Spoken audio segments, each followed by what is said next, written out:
The Tempest. Prospero was the Duke of Milan in the Kingdom of Naples. He was such a studious and learned scholar that he spent most of his time reading books while his brother Antonio managed the business of ruling his dukedom. Now, Antonio was a treacherous man and he wanted to become Duke of Milan in his brother's place. In fact, Antonio would not have hesitated to kill Prospero, but he knew that the people loved their duke and would never forgive his murderer. So Antonio got together with Alonso, the king of Naples, who was Prospero's enemy.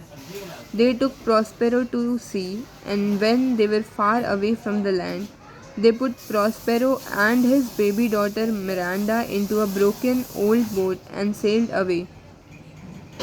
Prospero and Miranda were left to drift into the wide open sea. Thus, Antonio managed to take over the dukedom of Milan with all its wealth and power. Now, among Prospero's courtiers was a true and loyal lord called Gonzalo. Out of love and loyalty for the rightful duke, Gonzalo had secretly placed in the boat fresh water, food, and clothes, and along with them, Prospero's most valued possessions, his books. You can imagine the hardships faced by Prospero, cast adrift in an oarless boat with a baby girl to care for. However, they were fortunate that the boat reached an island and they landed in safety. The island was an enchanted island.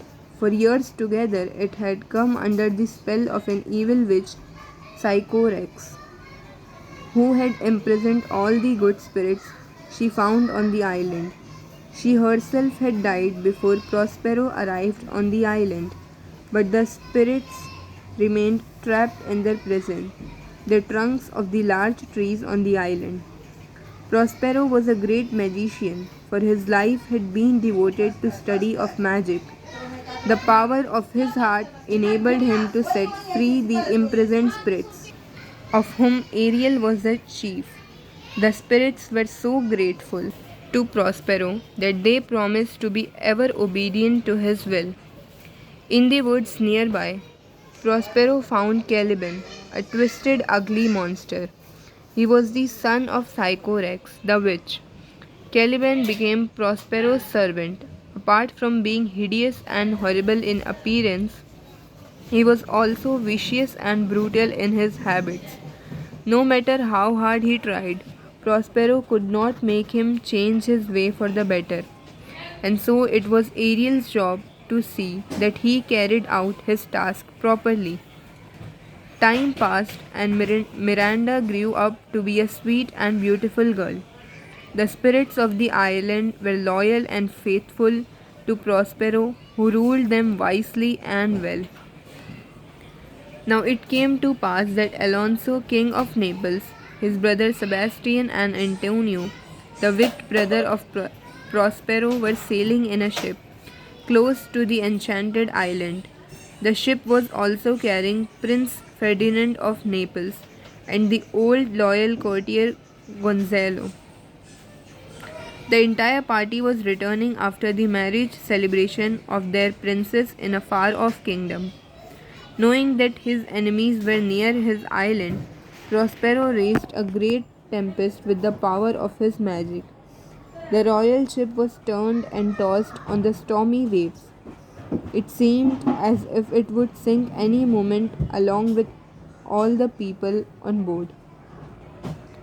At, as the tempest raged, Prospero led his daughter to the shore of the island and showed her the ship, struggling on wild waves. Miranda, a kind hearted girl, begged her father to have pity on the people caught in the storm. "Oh, father," she begged, "if by your art you have raised this dreadful tempest, please quell the storm now. Save the poor souls on board." Prospero told his daughter not to be afraid. "I have so ordered it that no person on that ship will be hurt in any way.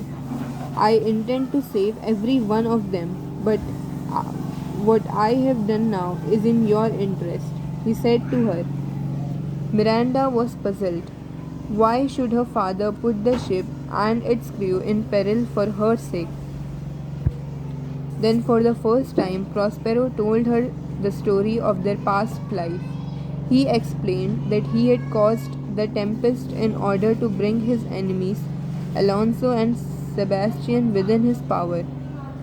Having narrated this story, Prospero touched Miranda with his magic stick, and she fell fast asleep.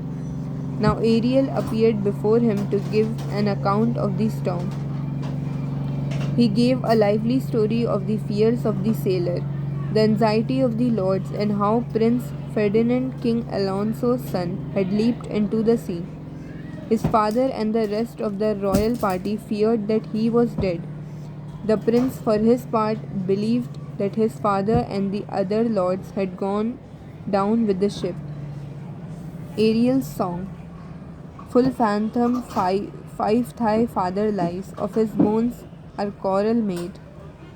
Those are pearls that were his eyes, nothing of him that doth fade, but doth suffer a sea change into something rich and strange. Sea nymphs hourly ring his knell. Hark now I hear them, ding dong bell. Doth here means does. Knell means the sound of a bell that is rung to announce someone's death. And sea change means completely change, great change. In reality, Ariel informed Prospero the ship was safely anchored in one corner of the island.